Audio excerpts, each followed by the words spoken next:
Hello, everyone. I am William Del Pilar, and welcome to Thursday Night Conservative Talk with Fired Up. Tonight is one of those shows where all the storylines connect if you zoom out just a little. We've got Trump again being accused of war crimes over narco boat strikes and a seized tanker now off the coast of Venezuela. And the question hanging over all of it is, well, not over me, but most of America, are we being slow walked into a real shooting conflict in the Caribbean while the media runs Russia hoax style narratives on the military front? We'll talk about that. Then we've got COVID back in the headlines, but not because of a new variant, but because of FDA's own memo and even the Atlantic and ultra liberal, ultra leftist, ultra progressive. They're so far left, they'll never see right any time in their lives. They now acknowledge kids died from the mRNA shots. And the same people who sold safe and effective for everyone now want to treat dead children like a PR problem instead of a scandal that demands accountability. Translation, their mantra, move along, nothing to see here. We've got a few words about that. Then we've got Republicans literally helping push Jasmine Crockett into the Texas Senate race because they think she's the easiest Democrat to beat. Anybody remember that same mantra being pushed by Democrats with our current president? Then we've got that happening at the same time. We're seeing a push by the socialist wing to shove aside more electable establishment Democrats. You'll never guess who's being challenged. Hint, jeans. Then we've got Miami, where a Democrat just flipped the mayor's office on tiny turnout by hammering what the G-Man keeps talking about, what I talk about, what Annette Ross talks about, affordability, while the GOP lean on the vibes and Trump's past wins and found out again that if his name isn't on the ballot, the voters really don't like you, GOP. And a lot of our voters don't show up. Put it together and you can see the same pattern. Democrats sharpening their message and moving their socialist wing into real power. Republicans coasting on Trump's coattails and past victories, and massive questions about who actually gets held accountable when the experts and the political class get people hurt. Now, with that said, I want to put in my final 30 seconds in here. We have a messaging problem. We have an arrogant, we have an elitist, we have a corrupt California Republican Party, but it's not just here. I'm seeing the same story played out in New York, now Miami, Pennsylvania, all these races at the state and local level, where during election season they say, don't talk about Trump, or we're not with Trump. And they actually think that will work. When Trump's on the ballot, he can move the needle. When he's not on the ballot, all these conservatives hear that message. Well, if you don't support my president, I don't support you. You know, in the back of my head, I picture your classic, what's the term? Stereotypical backroom smoke cigar filled with old, fat, white, rich cronies. It's not that, but in essence, it is that. Just there's women now, there's Indians, there's blacks, there's Latinos. The shape, size, and culture may change, but human nature's still there. The money they want and all they care about is money for themselves and grifting. That's why we call it the consultant class. They get paid no matter what. And when do we find out that their way doesn't work, never works, will never work, is when we see these off-season elections and then we get shellacked in the midterms. We still have time, but I got to tell you, people, until the current GOP leadership gets that, understands that, and acknowledges that, as David Higlio said a few weeks ago, populism is here. And it's here to stay. And if you don't accept that, leftist populism with this socialist class will slowly begin to take over, and your kids and your kids' grandkids will be the ones that suffer. Never forget that.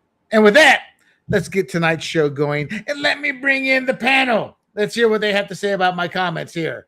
Of course, they're brilliant, I know, so they probably won't have much to say, except, if not, I'll kick him out. First up, we got the G-Man. How you doing, G?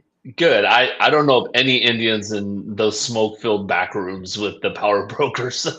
Well, we used to know one. Actually, there's a lot here. They're just not in the power broker rooms. But you go to one of those conventions, I was shocked at how many farmers are Indian.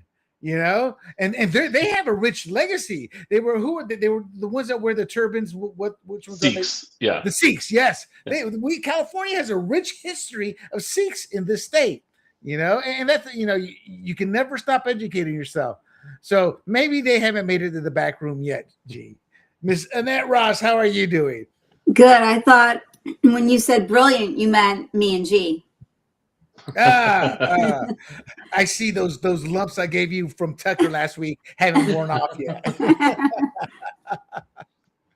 So, guys, what do you think? Do you think my non in the notes question is, and we're going to talk about it a little bit more in depth, but in general, I don't think unless we start turning it around, I see more and more shellackings happening, and I don't think the current GOP leadership gets it. I don't think they want to get it. I don't think they care to get it as long as they get theirs. The rumors are out there how much the former California Republican chair made off of the Prop 50 debacle. We know there's a whole sordid history of grifting off the party. I think I don't want to get into it too much because I want to talk about specifically in its segment the Miami election, and the loss isn't what most people think, but it's still a loss. This seems to be happening. New York City, Miami, Prop 50 here, New Jersey, Pennsylvania. It's and then the race that we won, we should have won by 20 or 30 points. We win by 10 points in Tennessee, in Nashville. And let's not sugarcoat it, people. She was a nut job. She's the type of woman who lost in New York City that even we as sailors at 2 a.m., we go, no, bro, don't go there. Don't go there. That's how bad a candidate and a human being she was. G, your thoughts on the GOP? Yeah, I mean, she going back to that Tennessee candidate. I mean, I think she pulled her inner Michelle Obama and actually trashed her own state. Whereas Michelle Obama said, "I've never been proud of this country until they elected Barack Obama, her husband." So and she came within 10. That is a little disturbing. I think the GOP, if they focused on affordability, which Trump is now doing, he did a speech 2 nights ago and talked about lowering prices and all that. That will go a long way. You got a year. You got 1 year to do it. But not only that, I think they need to throw in housing. I mean, just real quick, the housing market is more unaffordable than any time in history, even the 2008 bubble time. And there's some relatively simple fixes, and Trump's talked about them a little bit. One, either increasing the capital gains exclusion on the sale of your home or eliminating it altogether. And two, taking your existing 2.8% mortgage and moving that to the new house, right? So you still have the same loan, you're just paying for the new house with the proceeds from the old home. So if they focus on those things, I think we'll be fine next year, personally. What do you think of that? Did either one of you watch MTG on 60 Minutes yet? Yeah, I haven't and I won't because she's old news. Her relevancy will only be played up by the leftist media now. You know? Okay, William, you're right about that. However, I mean, if you're paying attention, and I know you are, there's a lot of fracturing happening in the Republican Party. I don't think it's going to bode well for us next year at all. And unless what G says comes to fruition, which is we get the affordability to a better place than it is right now. I'm talking to people even just last night at a party who are saying that they need to two young guys, different conversations, both said to me, they feel like they need to leave San Diego because they can't afford to live here. I'm like, where are you going to go? Where do you think you can afford to live? And he's like, good question. So Yeah, I hope we could maybe, like he said, there's some fixes. I don't know. Did you mean the 50-year mortgage when you were talking about that? Was that one of the potential fixes? I, I mean, it could be, but I think that's a waste of time. Fix the other Yeah. two things, right? Keep Right. our interest rates low, and then make ours. I'm stuck in my house. I have capital gains on the gain of my house, and I got to pay taxes on that. And then I could not afford my next house. Right. So make it tax free. Let me buy the next house with the every dollar that I make on my existing house. I'll move, and then a bunch of supply will come on the market. House prices will fall, and then people, younger people can afford them. Simple. The guys in Washington don't want to do that. I guess Annette didn't like that idea. No, I guess not. She got boot. Did I boot her out accidentally? I'm trying to put some notes together, and I noticed one of the keys shifted. Annette, were you that turned off by G? I think you just got me out of there, William. Whoa! Something's up. I think I believe our service provider here had an update, so I'm wondering if we're seeing some the update issue. Go ahead, G. Keep going. No. So that I think, yeah, the 50-year mortgage. So people made hay of it, like, oh, that's terrible because the first 10 years you're paying almost all interest. Well, that's the same with the 30-year mortgage, and people said the same thing 100 years ago when that was floated by FDR. Oh, you're just going to pay a bunch of interest. Here's what people miss is that, okay, well, at least you own the home, and if it goes up in price, you capture that equity, right? That also works in reverse. If it goes down, you'll lose that equity. So that's not going to change much of anything. You want to move the housing market, get your loan transferable, have capital gains on the sale of a house tax free, and I would say the third one is get all the regulations out of the way, and you have more supply. You can build faster, more, cheaper. People can afford those homes. It costs $500,000 to build a home in California. That's just the cost. So now the builder has to, mark it up to what, 657 just for a starter home. I mean, how many people can afford that? Well, okay, so here's a couple of points why I'm going to disagree. Obviously, you guys aren't marketers, and I'm being dead serious. Campaigning and selling your products and selling your message is marketing 101. It's that simple. What did Obama do for it? It wasn't true after the first couple of years, but what did he do for 8 years?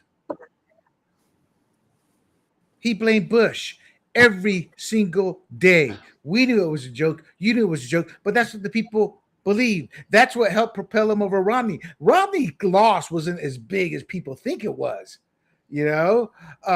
So it's messaging. The big beautiful bill has tax breaks, it has issues like that. It's not that I disagree with you, G. I agree with you. That's what they have to do underneath to work it. What it is messaging. You can truthfully blame Biden for one whole year.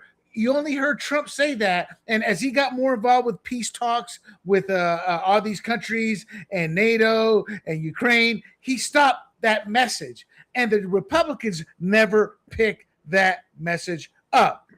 So if they can all get on the same page and that mantra becomes the theme with the affordability, we can win the midterms. But right now, the Democrats have successfully captured that affordability messaging right now. Trump's first day was Pennsylvania yesterday.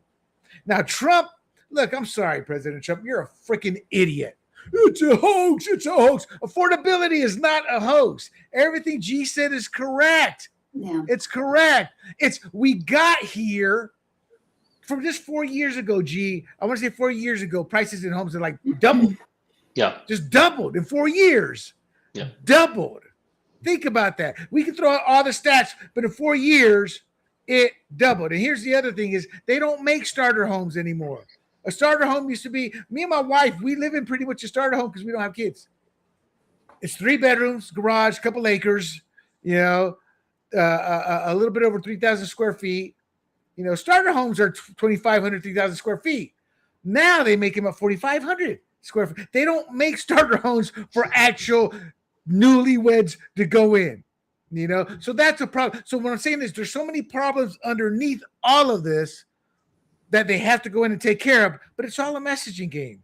Trump got on the message. He needs to understand the messaging game, though. He's angry. Everything's a hoax to him because of the Russia hoax. It's like somebody needs to go bop, bop, bop, bop, bop on his head there. Melania, somebody, because his wording is destroying his own credibility, because that person goes, well, hell, it's not hoax. I can't afford it. But he also needs to pump up what he has done. Food prices are coming down in most sectors. Gas is down. You can afford to go, and when I say food, it's expensive. Meat's expensive, the beef industry is expensive. So, but there are places where it's affected. They themselves acknowledged it, J.D. Vance, a week ago when he said, look, we've actually cut deep into this, but Biden messed it up so much, we're probably not even halfway there. And once the new year comes in, a lot of the big, beautiful bill stuff kicks in. Most of that stuff, in fact, all of that stuff doesn't kick in until January. Then you see it. G and I talked about this, and I think, G, you've forgotten some of that because you're concerned with, based on the conversations the last couple of weeks. But there's an interim period. They did all their work to fix the economy. Scott Bessent and everybody did the first 3-6 months. Then it became a wait period. Okay, we got to wait for these policies to take effect.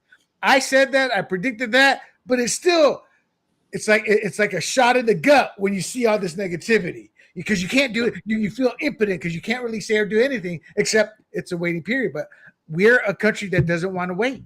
We want everything yesterday. Yeah. Can I just say one thing about that? And G, you will agree with this because you've been on the board with me. I now have, with 3 different superintendents, heard them blame the previous superintendent for all the problems that we are now sitting. Like they'll say, now we have all these problems. I got to fix all these problems from another superintendent before I can move forward and fix other things and make the school better. I mean, it's a little bit of a cop out. No. Well, I didn't say marketing is messaging. The truth is how you perceive the truth. Oh, geez. Now the truth, there's no real truth now. There's no truth. There never has been. You see this your way. G sees it his way. I see it my way. You think you're seeing it the truthful way. G thinks he's seeing it the truthful way. I think I'm seeing it the truthful way. The truth is in there in the middle. It's how we perceive it. It's one of the oldest lessons. A commander, after I got in trouble in my early 20s, sat me down, called me up, and like, go ahead, what did I do? Son, do you know what perception is? Perception is how people see the truth. Here's the truth. You're seeing it this way. The division officer you're having an issue with sees it this way. So I have to figure out what is the actual truth. That's how life works. All Black Americans right now, because they've been indoctrinated, not all, many are indoctrinated. They see the truth as it's old whitey destroying their lives. That's their perception of the truth. Is that the truth? No. I'm not saying my truth is right and your truth is wrong. I'm saying that there's a truth right there. You're here. I'm here. G's out there. Wait, do we have the capacity to know it though? Are you saying yes, with data, with all kinds of stuff. Not everything. I'm just telling you how people perceive it. And well, now here's the other part of it. That's very deep. We could really dive into that deeper, but I don't want to digress. Just real quick, like both could be right? If I'm standing face to face with you and with my foot I draw a 6 on the ground, and you say, oh, you drew a 9. And I said, no, I drew a 6. And you say, no, you drew a 9. Right, but right. We're both That's right, correct. right? But let's take the actual example. Trump is right. This is all Biden's fault, but he still got to fix it because kids are hurting. They are hurting. But egg prices are down. Gas is really down. It's the lowest it's been in years. Rent is way down compared to what it was 50%. So both things can be true. To the person who's wanting to buy a home, boy, this economy sucks. I don't even have the money to make a down payment. Whereas a person, Mom, Dad, don't worry about it. I don't got to go live in the basement. Woo! I just found a rental down the road. Yeah, so we should probably get on to our first point. But what I will say is if house prices came down, then people wouldn't be worrying about food prices as much because that compensates, right? The housing is the biggest expense. Right. So right. Under control. You don't care that beef went up a couple bucks a pound. Exactly. In fact, I wrote this down and I didn't put it in my notes. This is how it works for the young kids: housing, transportation, food, and entertainment. Now, entertainment is always dependent on what their situation is, but those are the four things they all look at. You know, you got to have a place to live, you have to have transportation, and then you have to be able to provide for food, and then obviously entertainment. And that's how we all live. Rent was always first and foremost. Hey man, let's go out here. Well, I ain't got gas money, bro, till 2 weeks from now for when I get paid. Hey man, what do you got to eat? Oh, don't leave my ramen alone. That's my last cup of ramen there. You know, that's how we live. But that's the order, and that's how the president needs somebody young on his staff to help figure that out. Mr. President, we get it. It's not all you, but here's the issues facing the Mamdani supporters. All right, JD Vance. Yes. All right, let's get to it. So tonight's Trump. He's been dealing with the narco boat strikes. Now he has a seizure of a massive oil tanker off of Venezuela. Democrats are yelling war crime and illegal orders. And the question is simple. And it's a legitimate question. Are we getting dragged toward a war in the Caribbean? Then you have the Seditious Six. And they're the ones who told the troops to refuse Trump's orders. I'm not going to get into that, but that ties into this. And as we all know, Trump has launched a hard-edged maritime campaign to blow him up on these narco boats. And he actually has the public's support on it. It doesn't seem like it, but when some of those polls are taken, they have the support. Now, the Democrats in the media, they're branding parts of this as potentially, but they always say potentially illegal. They never say illegal or even war crimes. I mean, they'll say it till they get called out on it, you know. And Trump and his team, they insist it's lawful. They got the JAG backers. They got the law on their side. They have history on their side. So now the Seditious Six, who said, you know, Mr. E3 dumbass, you don't know what it is. Don't do that order. What order? I don't know, but don't do it. That's pretty much what they're saying. Now they're pointing to the narco incidents. There's a war crime, yet they can't actually pinpoint the war crime. But it's all like a circle. You know, it all comes fully around. So the big question for this segment is, are these boat strikes and the tanker grab smart, tough policy, or are we starting to see an entrance into an undeclared war? Let's start out with G. No, I think this is going to be limited. I think Trump's always been clear. He hates war. Yeah. I think he just wants Maduro out of there. So I think these are limited time things. So he took over the oil tanker. Well, that's the source of revenue for Venezuela. So if they don't have the tax money coming in and, hey, we get some free gas, I mean, maybe that will bring down our oil prices a little more, at least in the short term. But yeah, I don't think Trump is going to make this go beyond just some limited strikes, maybe a SEAL team landing, right? Maybe a few boots on the ground, but not some big long-term thing. Similar to Reagan, right? What Reagan invaded Grenada with, was that Noriega or? Noriega. And it wasn't Reagan. Oh, Reagan invaded Grenada. Bush first invaded Panama and Just Cause, my home country. Oh, okay, yeah. So it will be just limited strikes. Otherwise, he knows the Democrats will hound him for starting a war. But I think it's clear to everyone that he doesn't like war. He doesn't like people dying, and he hates it. And I don't think he wants that on his watch. Right, I tend to agree. Annette, before you answer a political question, what are your thoughts on the two narco traffickers? And let's get this straight. They always try to portray them, they're farmers. They just want to get a little help, extra money. They tend to be the bad guys of the village, the ones nobody likes, the ones who will beat you. You know, these are not good, innocent people. What was your take with that? With what? The fact that they took him out and the Democrats claimed they were non-combatants at that point. You mean with their murder? So you think they were non-combatants? I mean, I don't like what we're doing in Venezuela at all. So, yeah, I think first of all, it's you're just feeding the Democrats, you know, a lot of great things to try to twist and make Trump look bad. I don't know why. I think we're picking an odd situation to get involved in, and I don't know why. And someone like Jeffrey Sachs, who I really respect, says that it really is about us controlling their oil and their like precious minerals. And I think that's wrong. completely wrong. So I hate the involved. I agree with G. I do believe Trump hates war in the sense he doesn't want to see our soldiers and our men and women dying. I really believe that. I believe he wants to be a person of peace. So why this aggressive act with Venezuela is completely obnoxious to me. I think it makes no sense. I think it looks terrible. And I think there's a lot of places we could pick out to get involved, and we don't. So why Venezuela? Somebody makes a convincing argument for me.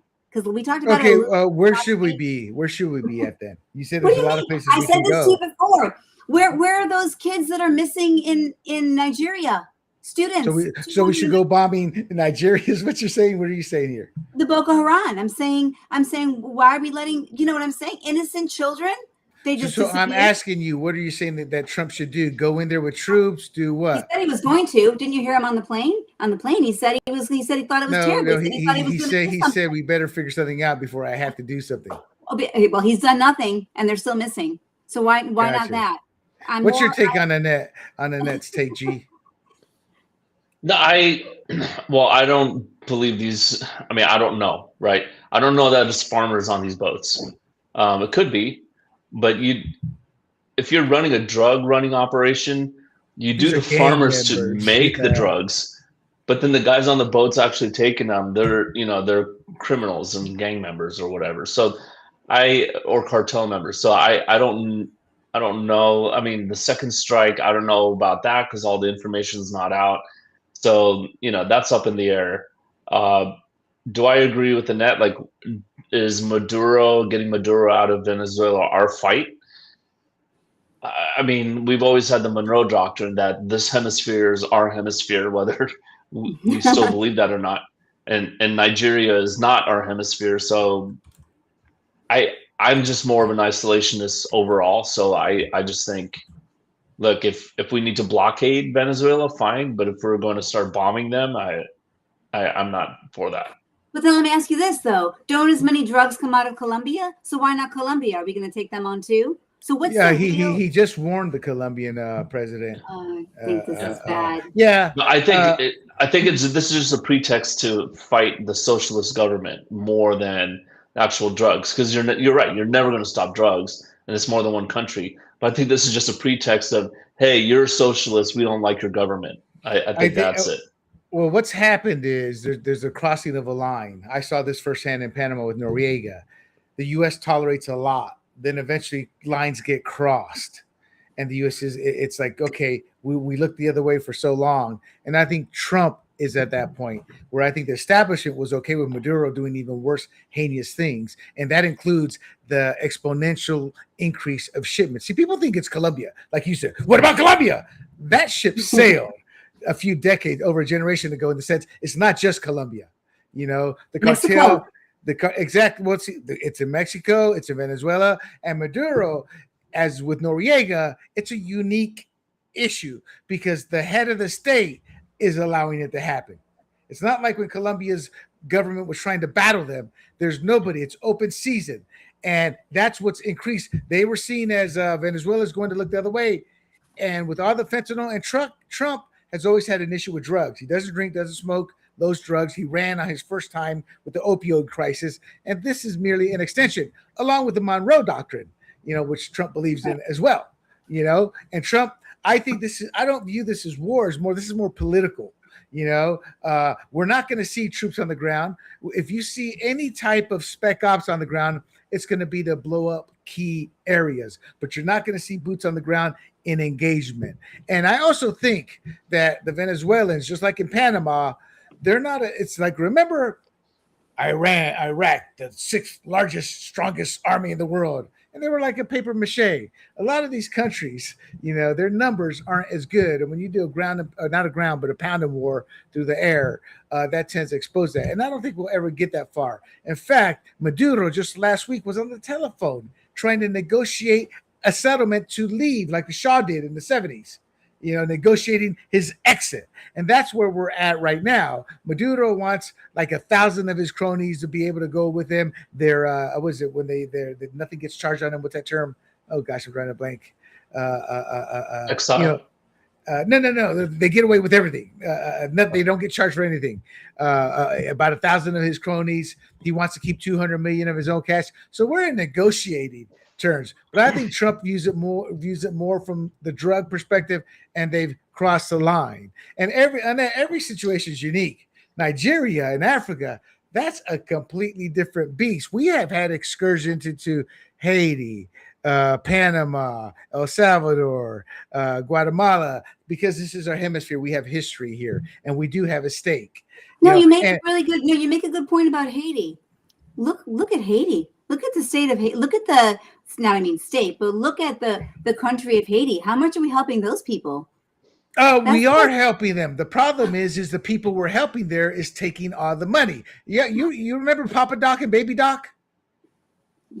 No, I don't actually. Then before then maybe read up on them. It's how dictators get into power, and the money that goes to help. They're like gangs. They're like gang leaders. They're corrupt.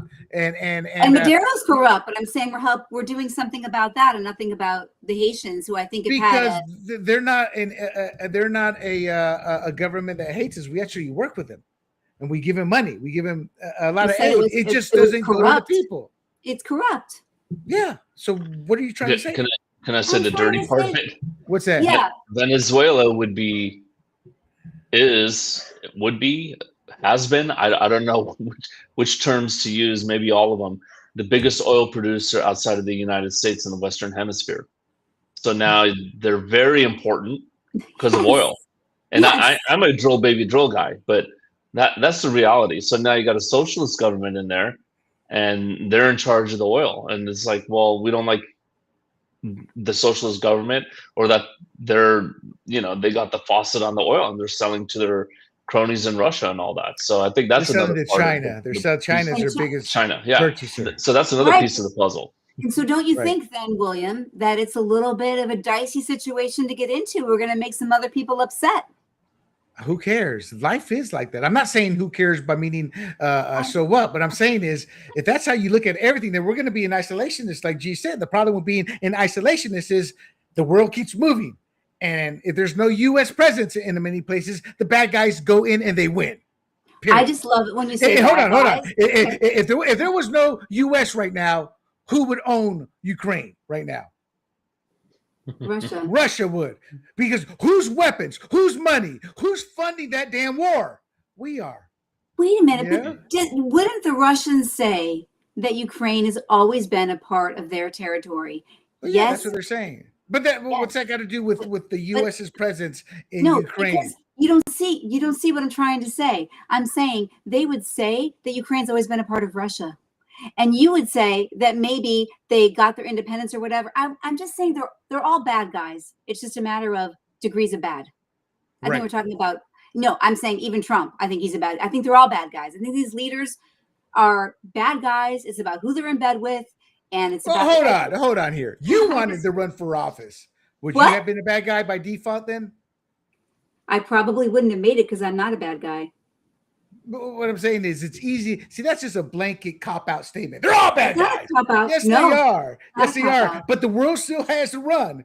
The world's still running. Decisions have to be made. Actions have to be taken. Bad guy or not, it's like Tucker. Well, Hitler was never going to invade England. Y'all the ones who started the war. Like, what are you talking about, bro? It's like, so UK was really the bad guy there, not Germany. There are degrees of bad. Maduro has been funneling drugs over and over, and he's ramped that up, and he's a nation state that allows. It's like Somalia. It's not really. He's just another thug running that country. And I don't think we're going to go to war. I think Maduro's going to sit there and work out an exit plan for himself, and that'll be that. And then they're going to have to figure out how to have free elections, and it can happen. So y'all keep talking about oil, and they were the 5th oil producing country in the world at one point, if not higher. But there's other countries too. And let me ask you this, that's one aspect. You don't think that there are agents, United States agents, FBI agents even, who are looking the other way as drugs are coming across into our country? Come on. So what are you saying? Oh, I'm drugs are saying coming in what- 10 zillion ways, so we can't deal with Maduro. He's only No. one. There's 90 I'm million saying- other ways. I'm saying it's good business for us too, depending on who it's with. Sometimes we'll accept it, sometimes we won't. That's what I think. So Maybe what, I'm so wrong. what are you saying? See, I mean, you're I'm giving these mantras that people say without any meaning, without What do you any mean? They have a depth. ton of meaning. They have a ton of meaning, actually. No, I they're think I could- cop-outs. What are you saying then? That we shouldn't deal with Maduro, we shouldn't deal with any of these drug countries, but we should go deal with the Nigerians because they're Christians. Because No, that's what I'm no. hearing out of you. No, I'm saying when it suits us, we will turn the cheek. I think we do make deals And with it the should cartel. do it that way. That's how you should do it this way, with the caveat that it's like, how does this affect our foreign policy or our domestic policy or Okay. our way of life? How that's one way to look at it, which is why I'm like, Ukraine, that has nothing to do with us. Maduro, okay, I can buy it because it's our hemisphere. You Okay, know? so it's the Monroe Doctrine for you. I get it. I hear you. Well, that's pushing it because they're pretty far out, Venezuela, but that's a more easily digestible reasoning, along with other factors. The drugs are coming into our country through them, and it's like China. Look, part of his dealings with China was to get them also to stop with the fentanyl. A lot of fentanyl was coming out of China, and he talked about that too. So it's not like it's just Venezuela. And then you get these morons. Well, no, Colombia pushes cocaine, or cocaine users aren't being harmed. It's like every damn excuse in the book. Tell that to the mother who lost her kid to a gangbanger because of drugs or whatnot. And I'm not saying one story should force a nation into war, but that story's been told millions of times over. And he's trying to stop it with China, with Mexico. He's fighting various fronts. Venezuela is just the biggest one with the news because he started to take out. Before Trump came along, we tried to chase these boats down and we'd never catch them. And the ones we got close to, they would dump all their stuff. So they were literally winning that. Okay, last question I'll ask In fact, you. they got subs now. The cartel does. Did you guys know that? I don't know if I knew that. Yeah, they have subs now. Now, see, in your mind, you're thinking these Navy type subs. No, they're small subs. Some of them are like 2-3 man subs, but those are not cheap. The cartel is a corporation now. They are not thugs. Yeah. Let me ask you this question: if you had a son and you were in the military, and he was sent out to do something, he's in special ops, do something in Venezuela, how would you feel about it? It's my whole life. I come from a family. We all served. My whole street, they were nothing but special operators. Actually, they were Green Berets now. I did drug ops. I was an interpreter. It's when you that's the answer that I tell people: go fuck yourself. Because yes, I would, and I have. But I know you wouldn't send your kid, but you're willing to send other kids. You Nikki Haley warmonger. So my whole point is if you're willing to do this, you better be willing to send your kid. I don't want to send any kid to the Ukraine. I don't want to send any kid to Venezuela, but I know there's ways we can do this without having to put a boot in the ground. Okay. Again, that's another cop out because never ask that question, Annette. Look at it as the lawyer. You know that saying in a courtroom, never ask a witness a question you don't know what they're going to say because it blows up your whole argument, because your argument is sound to most people. But I'm a mother. I'm asking you as no a mother. mother ever wants to send their kid. I don't care whose mother. It could be a mother, a General Bradley, Eisenhower, George Washington's mother. That mother would go, don't send my boy to war. I think people in World War II were proud to send their sons. I do. I think what do you think, G? Yeah, that was definitely a different thing because we knew what we were fighting for. And we knew that if we didn't, well, one, we were attacked by the Japanese, and for some reason we went after Hitler first. Yeah, that's a little the different. right decision. I'm not saying it was the wrong decision, but everyone supported it, even though they were going after the guy who didn't attack us at the time. But everyone was proud. I think it was just a different mindset because evil was clear, right? It was good and evil was very, very clear. With this Maduro case, I mean, look, I like Maduro, and I'm talking about cigar flavors. I don't like this guy. So don't like this guy, but then I can't say that he's evil, right? But I do think he ran a fraudulent election and he won with whatever is like 99% two of the vote. fraudulent elections. He won by like over 60-70%. Yeah. In both of them. Yeah, I followed both those elections. I can't remember the percentage, but they're fraudulent. I saw that firsthand in Panama with Noriega. You know, every pre-poll, all the people, all the rallies. Then all of a sudden, damn, who the hell votes for Noriega? You know, he wins in these victories. Yeah. Now the real question isn't World War II. The real question is, well, we're going to send your son to something called D-Day. Really? Yeah. Send him there. Yeah, but about 2/3, 80% of the kids are going to die. What do you think? You know, then what's a mother going to say? You know, only the first 4 hours. After the first 4 hours, it dropped to like 5%. Remember that great actor? I can't remember, a big, heavy-set guy. He was from the 70s and 80s. I used to joke about him. Look at that fat bleep. Blah, blah, blah. And then a friend of mine, you know, because he was just big when I was a kid, and he was on Rescue Me. He played the father. He's famous actor, and my friend chastised me. Who the hell are you? Do you know who that man is? That man was on D-Day. He was on that. I never looked at that. I'm like, eat all you want, brother. He said in one of his interviews, he was just a scared 18, 19-year-old kid. He turned around. You know, the Sarge says, follow me. He goes, turns around to follow Sarge, and Sarge is blown in half. You know, and I'm like, the trauma and nightmares that man had to live with. So always be careful, you know, who you chastise or the question you ask. No mother wants to send their kids into those wars. You know, all right, let's move on here. Let's head on over to COVID. COVID was rotten from the start. mRNA shots went from lab bench to authorization in under a year. Unheard of. Overlapping trials and almost no, in fact, I would say no built-in long-term safety follow-up. Then came just recently the Ventavia whistleblower. He kind of exposed how bad these trial site practices could be. Unblinded patients, sloppy follow-ups, protocol violations. Then she was fired. I'm noticing since the Obama regime, whistleblowers have been destroyed. You know, they have been gone after. They're the ones who are getting jailed. And she was fired because she raised concerns. She raised questions. Now, I had to look this up because I forgot what it was. Unblinded patients means those who know which treatment they're getting. And all that was in the dark. So they weren't even doing those portions of the trial. And they showed this is safe and effective. And if you took it, you wouldn't spread COVID at all.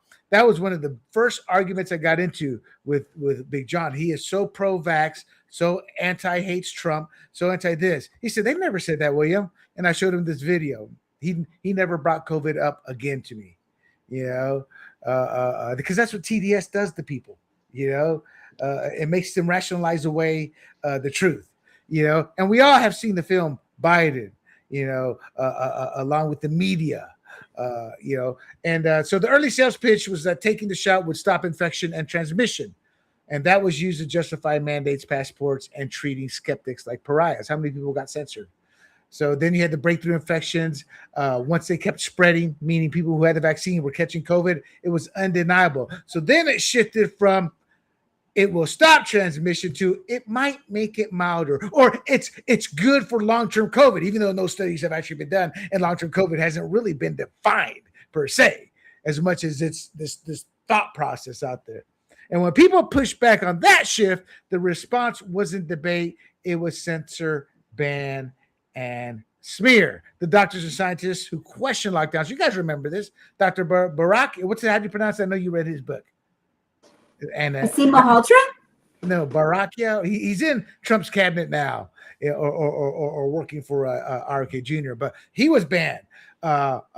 Those who questioned lockdowns, you questioned the lockdowns, school closures, or mandates, you were labeled misinformation. You were throttled. You were canceled.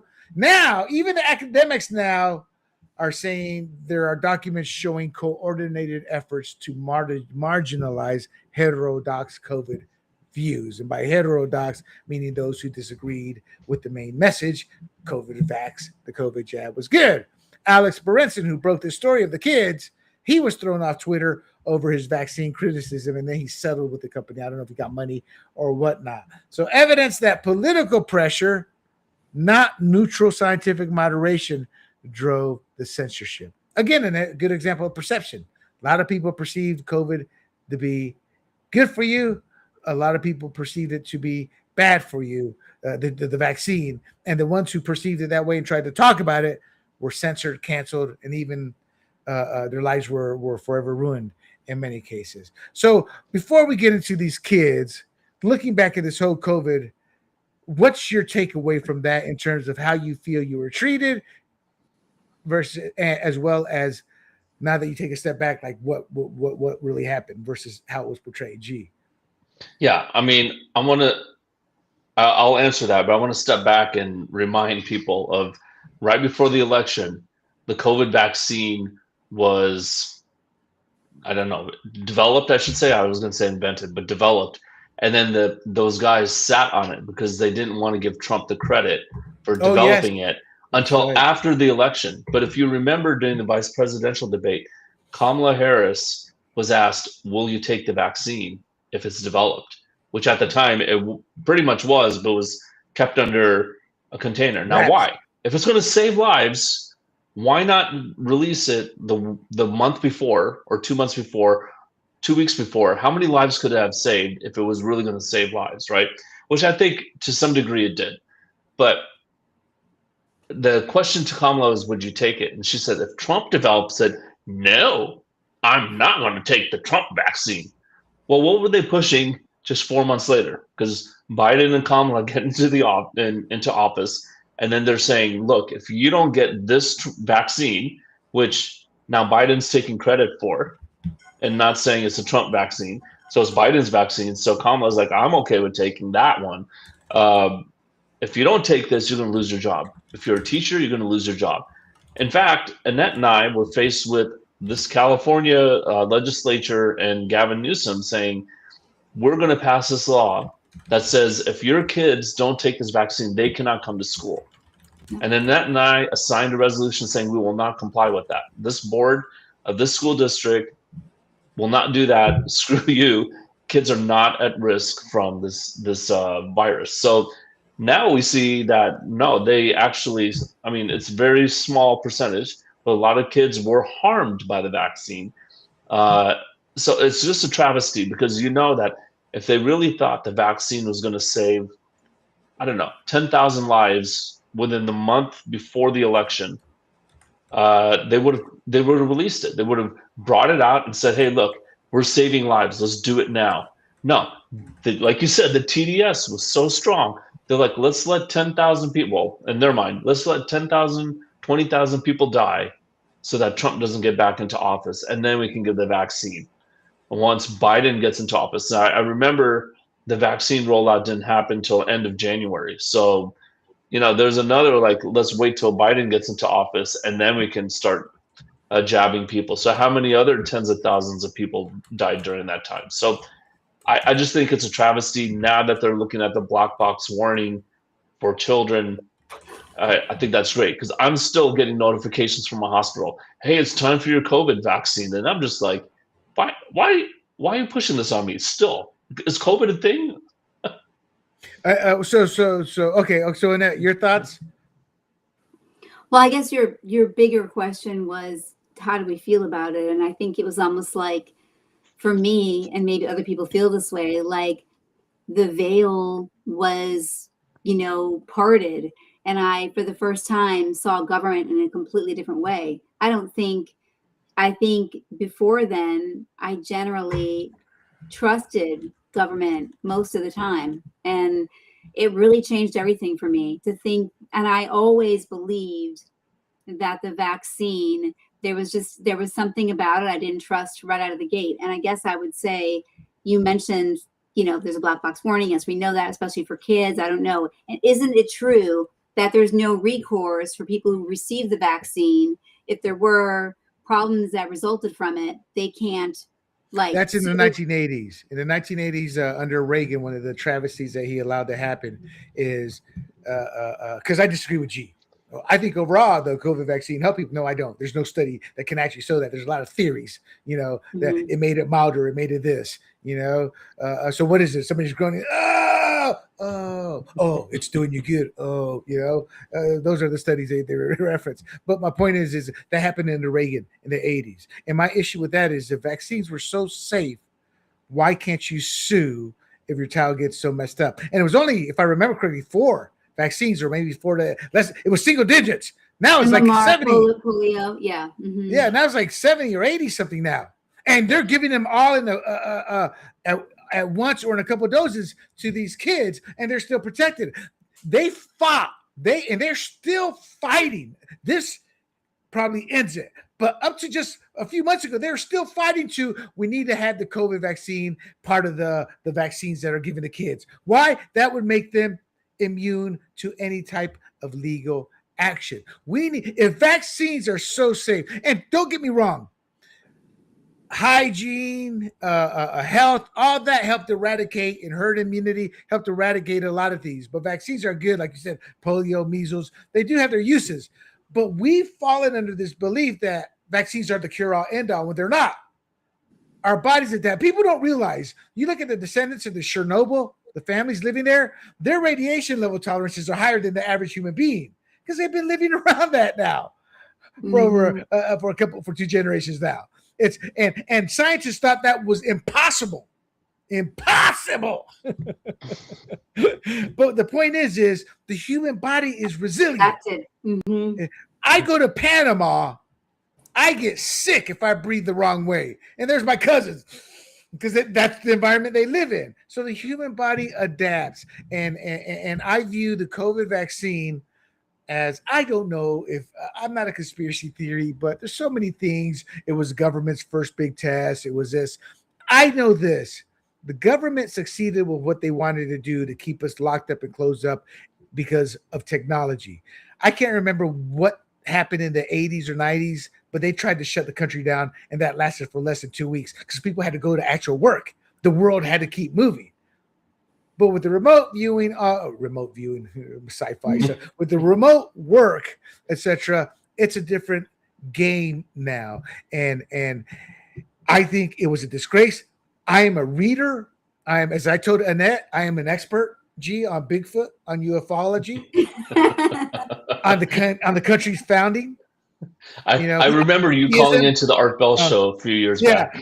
Well, I'm history on that because I've read more books than who's that Nazi lover that Joe Rogan and Daryl Cooper has. I lost my train of thought. I'm embarrassed.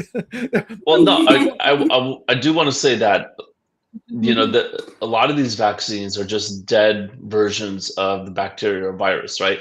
What made the COVID vaccine new and novel is that it was pieces of mRNA, which is basically like small pieces of DNA, and it's designed to create a protein within you so that your immune system will get amped up. But here's the thing, you don't know what that protein is doing. You don't know what that mRNA is doing to your body. And there's been a huge spike in turbo cancers since 2021. Now, is correlation causation? No, we don't know that for sure. They should look into that. But that's a scary thing. Like, okay, well, how long is it going to take to do that? And meanwhile, they're still saying, hey, gee, get your COVID shot. It's been 4 years. Like, leave me alone. Well, and guys, I don't take the flu shot because of this. What the thing with COVID, it's the same with the flu.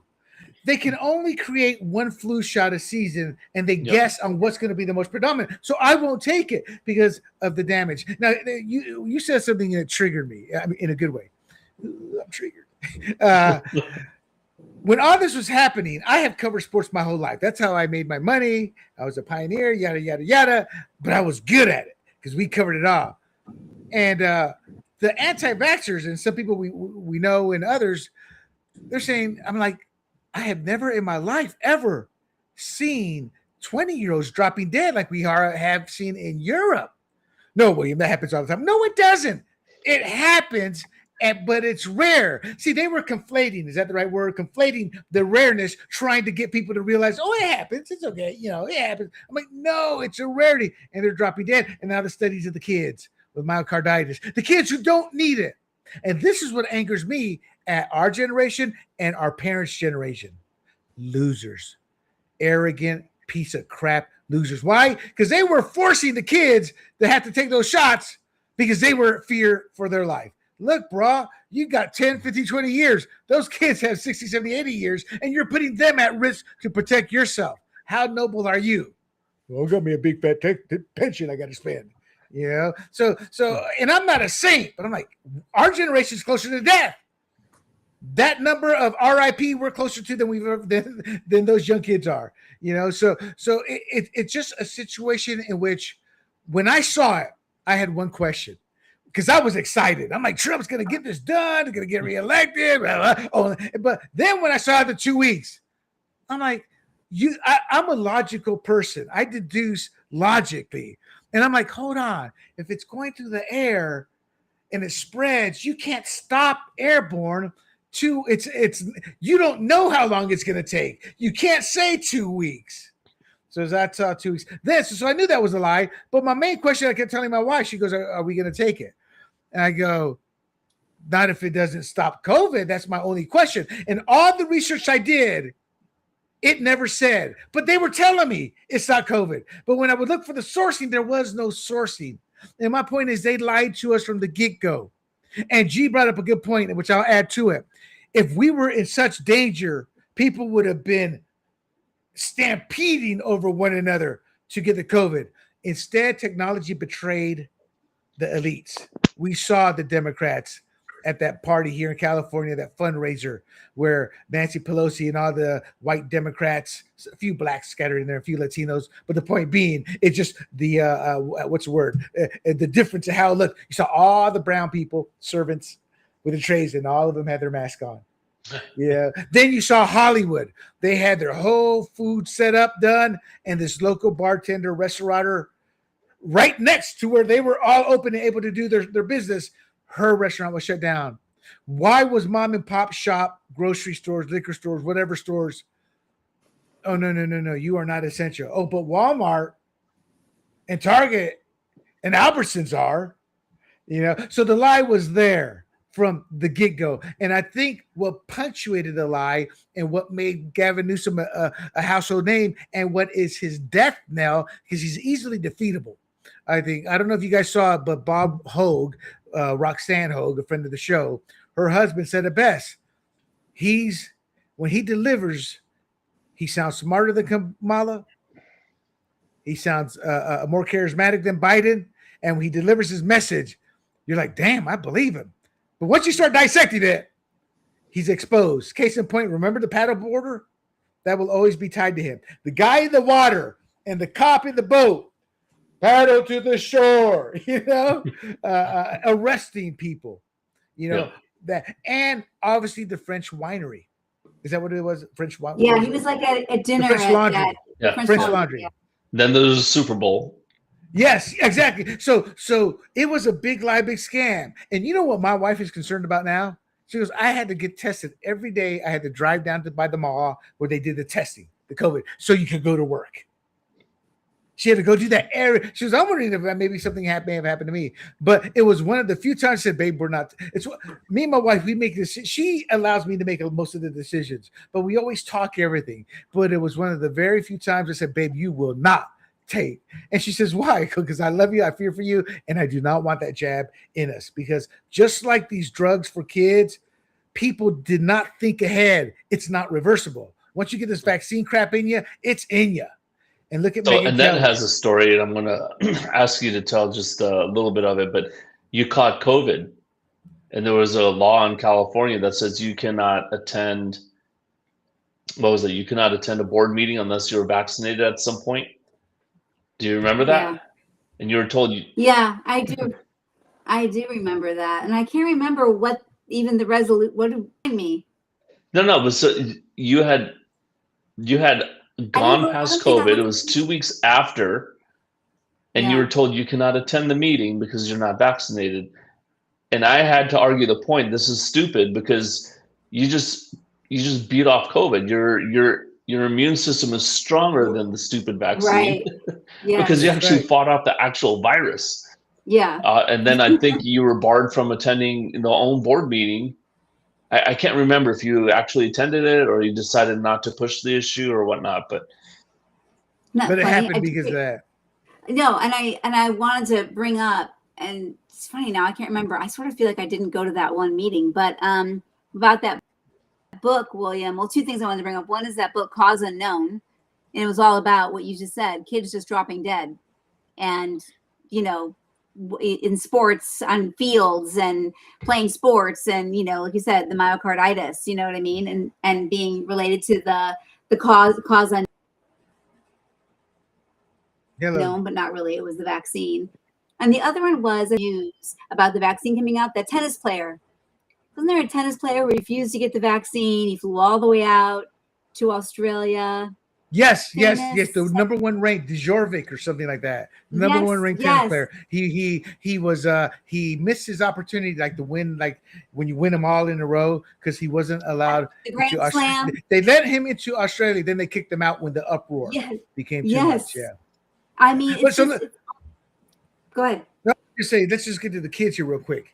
An internal FDA memo from Vinay Prasad says reviewers tied COVID mRNA shots to at least 10 child and adolescent deaths, mainly from myocarditis. And people, that's when you're running down and you drop dead. You know, we saw that with Damar Hamlin. And to this day, they won't admit that was myocarditis from the jab that the NFL forced on the players. You know, so for the first time, we have had acknowledgement that the vaccines killed American children. The memo looked at 96 pediatric deaths from 2021 to 2024 and concluded no fewer than 10 were related to the shots, while noting, here's what they also leave out. They noted the real number is likely higher. Now, the Atlantic, which is like the far uber left magazine that's owned by Steve Jobs, I never earned a dime in my life's wife, who is also a big time progressive. Steve Jobs, he of Apple fame, for those who don't know, or not Apple fame, Apple creation. You know, so he said, so they're uber left. That's where all has been left go to die. They end up getting a job there. So the Atlantic, including Jamil Hill, the Atlantic's piece, yes, some children may have died from COVID shots. They're admitting that children were very low COVID risk. I mean, they didn't need the damn jab, but it was forced on them. But they argue that acknowledging this is necessary mainly to avoid helping anti-vaxxers. Now, I had to put that through AI because I had to double check. What are they actually saying there? So in other words, the Atlantic is stating we need to admit this very carefully and tread on soft ground here, whatever the saying is, because we don't want to give a win to anti-vaxxers or undermine the confidence in vaccines overall. Now, this is the same outlet. Got to give credit to Alex Berenson. He got this. I wish I had his URL. I don't. But he has a Substack. Just look up Alex Berenson and you'll probably be able to find that. But he highlights how the same outlet that 2021 pushed, if it's authorized for children, children should get it too. Now they're saying pretty much, yes, shots killed the kids. But on the whole, it's not a catastrophic threat. A few dead kids here and there. Who cares? Let's move on. That's what they're saying now. The cruelty, the elitism. Now, Annette, you know how when you ask that question, would you send your kid to war? And I told you that's a legit question. You just got to be careful to who you ask it to in a military town. But this is the type of thing where I would be asking the same question. If it had been her kid who died, she wouldn't be screaming like, she wouldn't be saying this. She would be in the righteous cause. She would be on her knees to RFK saying, how can I help? How much money do you need? Mm-hmm. You know? So this is the elitism. This is the Marie Antoinette. Let them eat cake. They're so out of touch with the working class. They're so out of touch with the suicide rates of kids today. They're so out of touch that we lost a generation of educated kids to China, who focuses on STEM. We focus on TikTok's big butts and hair, hair in our armpits and rings in our noses. And I'm being serious. That's our culture versus theirs. So we have been set back in every which way, and the Atlantic doesn't care because they don't want to see their ideology threatened. So if people die because of the COVID vaccine, they're okay. I mean, am I wrong in looking at this? You guys have seen, I never sugarcoat the notes. I did remove all the data. I had over a dozen sources on this one. No, you are right. And you're right. Their attitude is if people die, then so be it, because you're right. They didn't want to give up their narrative. But what you said, you brought up the kids in the black box now in the warning. What about all those parents who I think in good conscience and believing that they were like, protecting the elderly, got their kids vaccinated. Mm-hmm. Like you said, you can't undo that. And I think, and now they come back and they say something else. And I think they've even gone so far, and I think it's still Alex Berenson, who said that it's really the efficacy for adults, healthy adults could even be questioned. And there were adults that also died from getting the vaccine. That's so right. it's a big question mark now. And I guess the real question is, was it done in good conscience or not? Well, no. Oh, hold on. What do you mean by good conscience? What do you mean? Was it done in good conscience? The development of it. No, because the kids who died, the one kid in one of the studies, that one of the few studies that was being done, one kid died. They removed them from the MERS. I haven't looked this part up. I'm just not that interested. That they had these vaccines developed in so many ways already. And then, as she said, they sat on him because they didn't like the ideology of the president at the time. So none of this was done in good faith. And then you saw the profit margins, billions upon. We're not talking hundreds of millions, billions. I can't remember if it was Johnson & Johnson or Pfizer, 60 or 70 billion in profit.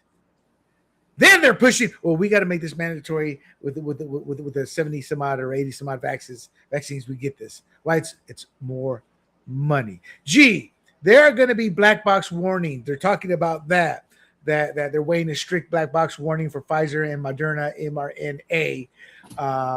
And there are also reports of completely ending sales of these shots for children and teens is on the table. Now, Berenson, and I mentioned it already, G, also talks about the mRNA flu trial is pretty similar to the COVID. Again, as I told the audience, I'm not a doctor. You have to do your own research, but I don't take the flu shot because there's no guarantee that's going to stop you from getting the flu. And there are issues you can get from any mRNA shot. Gee, your thoughts? Yeah, I mean, I think mRNA, I wouldn't get that type of a shot, whether it's flu, COVID, or anything else, because you're basically telling your body, or you're giving it blueprints to create something. Whereas a normal vaccine, which I'm okay with, like let's say smallpox, right? Yeah. We need to get that vaccine, otherwise it will kill off huge numbers of population. They take a dead cell and then they put that in your body, and your body says, oh, I don't like this, let me figure out how to defeat it. So you're actually inoculated against an actual live version of it. So two different ways of doing it, and one has been shown to be extremely safe, maybe 99.99% safe. It's a reverse lottery ticket. The people who get the polio vaccine might get polio, but again, it's a reverse lottery ticket. It's better to take the chances there. The mRNA side, like, we don't know what's going on, and I don't think we will know for at least 10 years. And there was a graph of all these turbo cancers starting in 2021, and it's just off the charts. It looks like this, and the stock of Nvidia, like, it went up, and it's like, well, wait a minute, why did that happen? Starting in 2021, what was happening in the world? And well, you could say the vaccine. Well, let's look at that. But you could also say COVID. Maybe COVID had some side effect where it's causing cancers as well. So let's look at all of it. But I will say I will never take the mRNA vaccine. I'll never give it to my kids, probably ever, because that's how cancers start. Cancers start with genetic material being, mutated, and then now you got something growing uncontrollably in your body. 2 points. Big pharma is just so huge. I mean, I just got my bill a couple weeks ago. I have a hernia, and I went to the emergency room because that bad boy looked like it was like alien. Yeah, I'm there 4 hours, 5 hours waiting there. I just checked in, and by the time the doc came around, the hernia had receded. And I was like, oh, thank God. And he just said, man, well, you're lucky you're here in case something had happened. He spoke to him for 5 minutes, 10 minutes, $3,000. $3,000. I swear to God, he did nothing. He did nothing. He did the paperwork to refer me. That was it. So we have a whole messed up big pharma. And for you all out there who are young, I never experienced it, but they used to have I'm told it was well known chickenpox parties. If one kid got chickenpox, the other kids catch it. Now I can't. My sister got chickenpox. And I was like, I didn't want it because she's like, this. And my mom's like, she's talking, Latina, and I'm listening, and she's telling her friend, yeah, well, my kid's gonna catch it. Both of them catch it. Be good. Get it out of the way. And I think I hadn't got it at that point. Like, I don't want to catch it. And here's my mom making sure I'm in the same room with my sister to catch a chickenpox. But yeah, like G said, it takes a cell. It figures out how to adapt. So and for years, anyone who raised a red flag about these shots, they were deemed and treated as the problem. Now the government's own paperwork and legacy outlets admit kids were and may still be killed.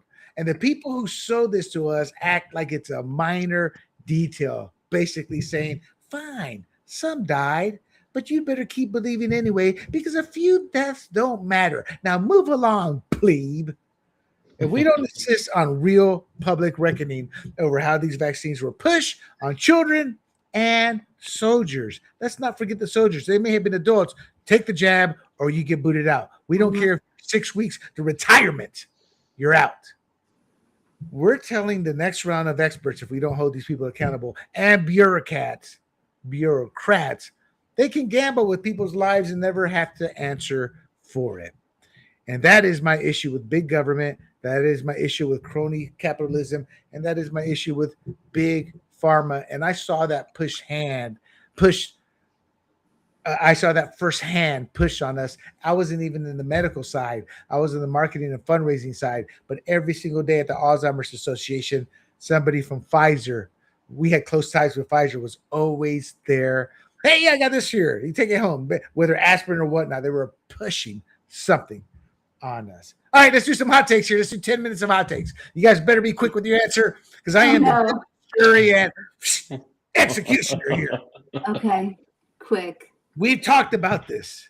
The Democrat socialists. I kept saying they are going to make their play and try to usurp power. Now, the Democrat socialists, backed by Mom Donnie, Elizabeth Warren, AOC. His name is Brad Lander. He's a pasty-looking white guy, former New York City comptroller, an ally of Mom Donnie. He's jumping into the 2026 primary for New York's 10th district. Y'all go, oh, what's that 10th district? That is the Levi Strauss district. That is a district held by none other than pasty white, rich, silver spoon, elitist swine, Dan Goldman. He is part of the establishment. If Landers knocks him off in a deep blue seat, you're going to see more of this happen. Challenges happen in safe blue seats. G, your take on this leftist populist pitch. They're going to have AIPAC and others to try to get in. Yeah, the next 8 months of primaries will be really interesting to watch because I saw this video of a Democrat friend of mine, and she's like, well, democratic socialism is different from communism. And it's like, okay, well, democratic socialism is freely elected by the people, and they just argue for higher taxes to help the poor. Oh, it sounds so innocuous. Well, if you actually listen to what Mom Donnie's saying, it's a communist ideals, right? The problem is he can't win an election calling himself the Communist Party of America. So you got to call yourself something innocuous. So it will be interesting to see if a lot of people latch onto this whole idea of, well, Democrat socialists seizing of private property or the means of production for the good of the people really latches on. And if it does, at least for the Democrats, then the Republicans have to be ready to argue that that leads to poverty, that leads to atrocities, that leads to, basically theft from millions of people who actually own stuff. And then that will trickle down economics to take away stuff from the middle class, because there's always someone poorer than you, right? No, G, I get that. Well, let's stay on the party itself. I think for the party. Yeah. So what this means for the party is, if they go that way, then they're looking at electoral landslide against them in 2028, with probably JD Vance winning. All right, Annette. So what does this signal inside the party? Because if Lander wins, you're likely going to see a lot of Democrat socialists challenge in safe blue eras. Now, Yeah. what happens to the loser side here? Meaning the challenge happens, one side loses. The Democrats aren't like Republicans.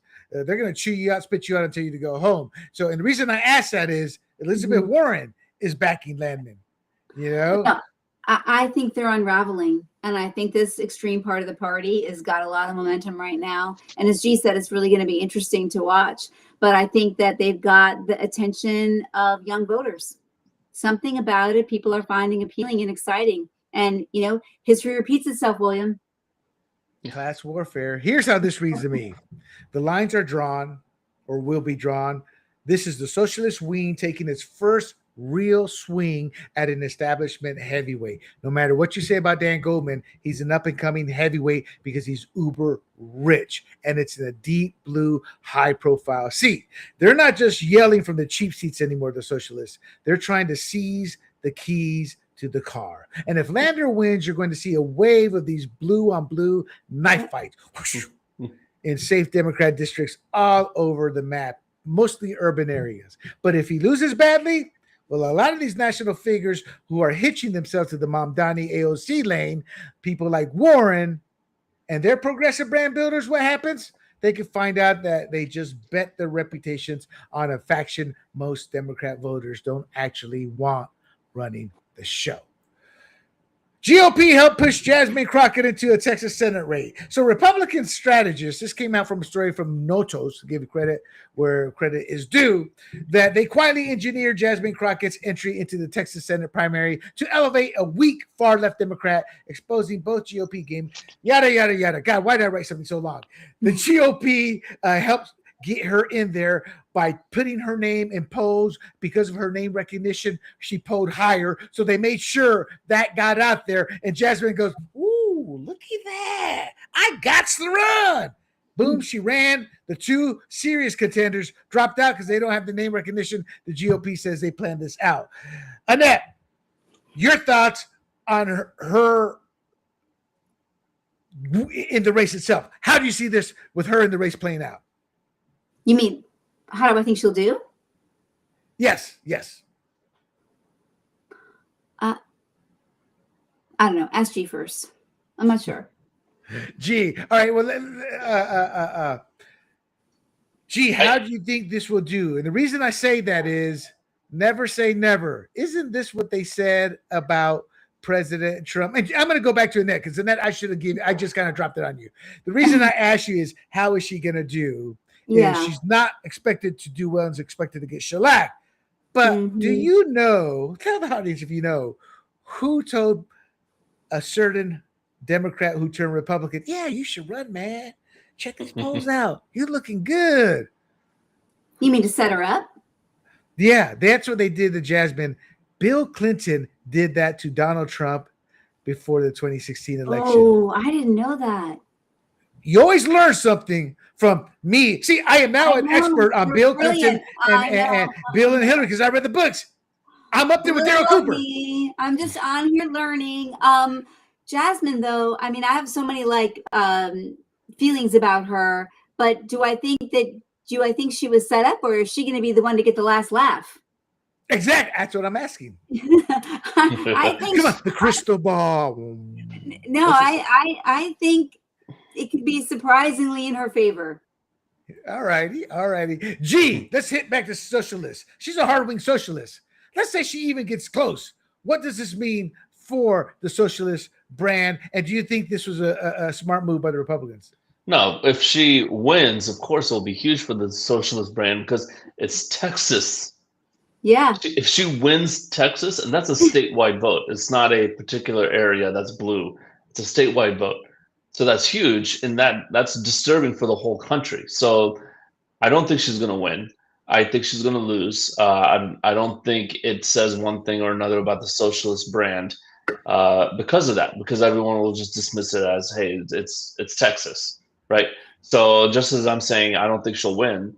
They'll just say, well, of course the socialists will never win in Texas. So I will push back. Hillary Clinton was the heir apparent. So Bill might have all pushed Trump to say, hey, why don't you run? That would be great. That I won't push back on that. But I think Trump decided to run when Barack Obama made fun of him at a I forgot what the dinner was, but Yeah, he was making fun the of him as a correspondence dinner. The yes, correspondence dinner. that one.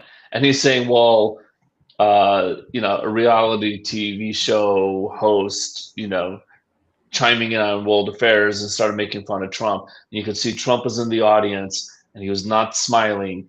And you could see in his, well, you couldn't see his eyes, but you could tell he's like, I'm going to run and I'm going to beat you guys and get into office. I mean, obviously he didn't run in 2011 because it was way too late. So anyways, I'm going beyond my hot takes here, but Yes, you are. I just wanted to push back on that a little bit. Can I bet G $5? G, can I bet you $5? Yeah. We'll see. I think what happened was, hey, Donald, come here. And Donald Trump's like, are you talking to me or Monica? Who are you talking to? Here's my take. Republicans clearly see Jasmine Crockett as their dream opponent, and they help build the runway for her Senate run or flop. But under that, you've got the socialist wing of the party using that same moment to try and rip away power from the old Democrat establishment in Texas. She did that. She got the two power figures to drop out, and she will be the nominee. And you never say never. Bill Clinton did the same thing to a Republican candidate named Donald Trump, who took his advice, thought about it, and ran against Hillary. If Crockett somehow wins a seat, the far left will claim they own the party's future in states like Texas, and that would likely be true. That's why they wanted her to run. The odds of her winning are worse than Donald Trump winning the presidency. And if she gets smoked, Republicans will celebrate, and a lot of Democrats who lined up behind this lane are going to find out they gambled their careers on the faction most voters, again, never wanted in charge. But the real loser, conservatives, we're going to get stuck with John Cornyn again. Final topic. Miami flip shows Trump's dependence and Dems affordability edge. So what happened? Miami just lost. They had a Republican mayor who had termed out. The new Republican was endorsed by Trump. This was a runoff. And this is pathetic on the Republican Party. And it's pathetic on the Democrats and America. So what happened here, Miami elected Democrat Eileen Higgins, white Anglo woman, against Miami, a brown Latino or Hispanic. I don't know if he's Cuban or not. Man, and the reason I say it that way is because nobody saw that coming. It's a Spanish town. They just clearly thought that it's kind of like a white man getting elected in Detroit or Baltimore today. It just doesn't really happen. So she beat the Trump endorsed Republican Emilio Gonzalez. It was a December 9th runoff. Turnout was only about 21% of Miami's 176,000 registered voters. So only 37,500 ballots were cast. Higgins pulled 22,100 out of that, about 60%. Gonzalez finished 15,000, about 41%. So it was about a 59 to 41%. But look at the votes in Miami, an urban center, one of our metropolitan areas in the United States of America. 22,000 votes for the winner, 15,000 for the loser. So this history-making new Democrat mayor is in office with a paltry voter count. That tells you this wasn't a wave. It was a turnout game. Your thoughts on this? She ran, because those are the numbers. Comment on that if you want. But she also ran on, guess what? Anybody want to take a guess on what else she ran on? Affordability. Thank you. She ran on affordability. The Republicans ran on Donald Trump and Ron DeSantis and what they've done. Annette, I think she ran on food, gas, on all the things that the everyday local voter cares about. Like you say, the kitchen table. Yes, where the Republicans ran on the national issues. It's like, to me, that's a damn disconnect. Look, they don't care about Donald Trump in Miami. They care about what that mayor is going to do for them. Your thoughts from that perspective? This is affordability. No, the kitchen table issues, I think, obviously are going to appeal to the people who voted. I think it's really concerning that the turnout was so low, actually.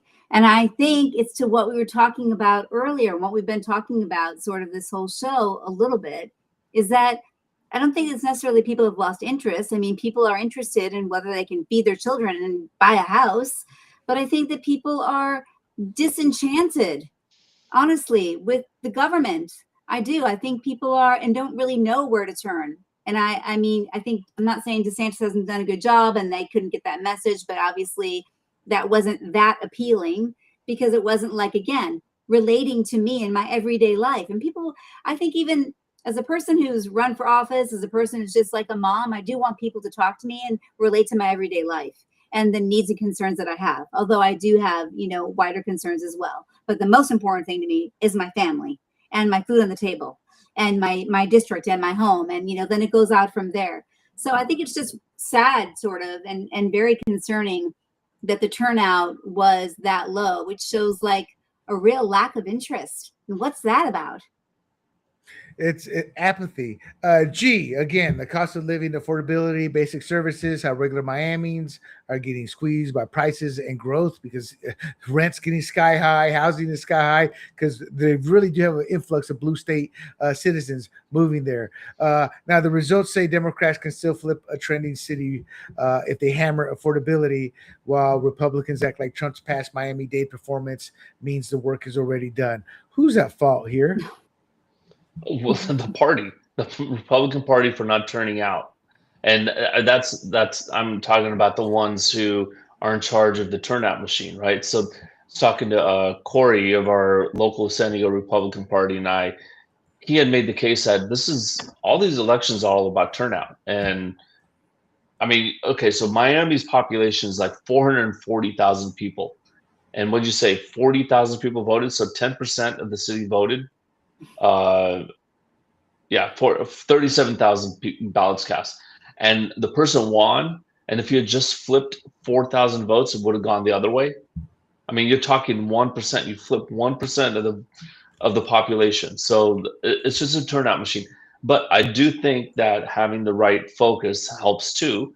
When I ran for office, someone asked me, "Are you for Israel or Palestine?" And I'm like, "Wait a minute. This is a school board. I'm running for a school board.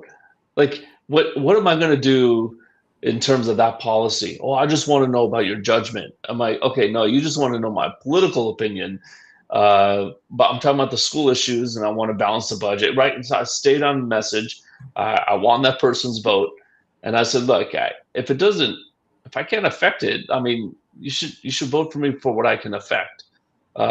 So, anyways, I think that's what happened in Miami. Turnout failed. The messaging for the Republicans failed, and we lost the city. And good luck to them. Hopefully, we'll turn red in 4 years. Yeah, I put the whole blame on the Republican Party, the leadership, a bunch of grifters, people who can't make it out in the real world, so they become political hacks, and it's disgusting because the Democrats connect with people. I mean, would it have hurt for DeSantis? Even Trump or somebody to go arm in arm and walk through there? I mean, that goes a long way. Democrats always do that. They bring out the big guns. I'll never forget Schumer, AOC. They don't like one another. They were hand in hand with Mamdani, walking down. You never see that. We have lost touch with the people. Trump's just started to get on the campaign trail. So I am concerned, but not concerned, meaning we're in the low point of this. But I am concerned for the midterms, not because of Trump, because he's not on the ballot. I'm concerned with all these Republican parties, machines across the country, because they're losers. I'm sorry. They're losers. In 2020, they allowed the state to literally break the law with the absentee and the mail-in ballots, things like that.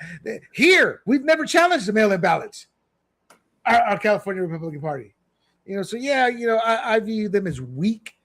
I view them like I view Larry Summers. Remember Larry Summers last week in that? Yeah. Yeah, Larry Summers. Oh, no, that was 2 weeks ago. G was there with us. 3 weeks ago. 3 weeks, yeah. Right?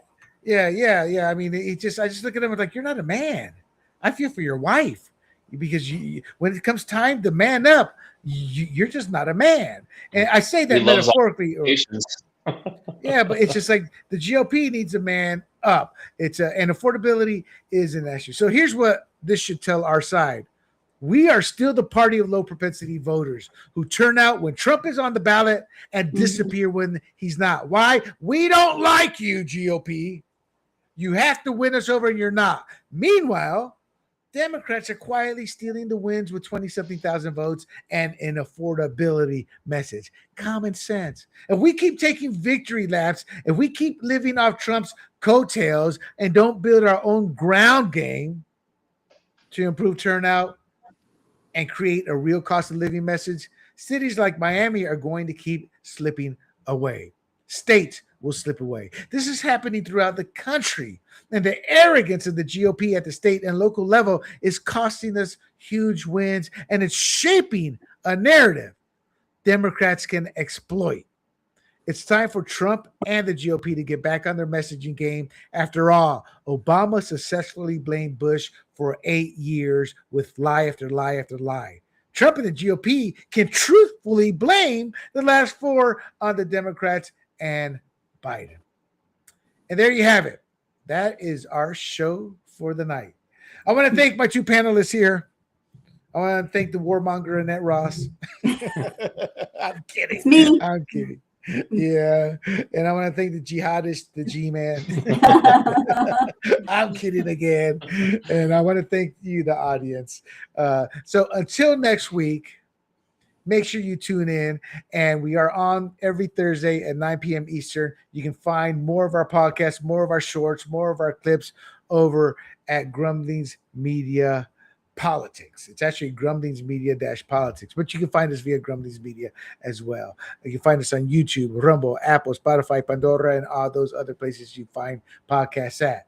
Until next week, I am William Del Pilar for the G-Man and the beautiful Annette Ross. And this has been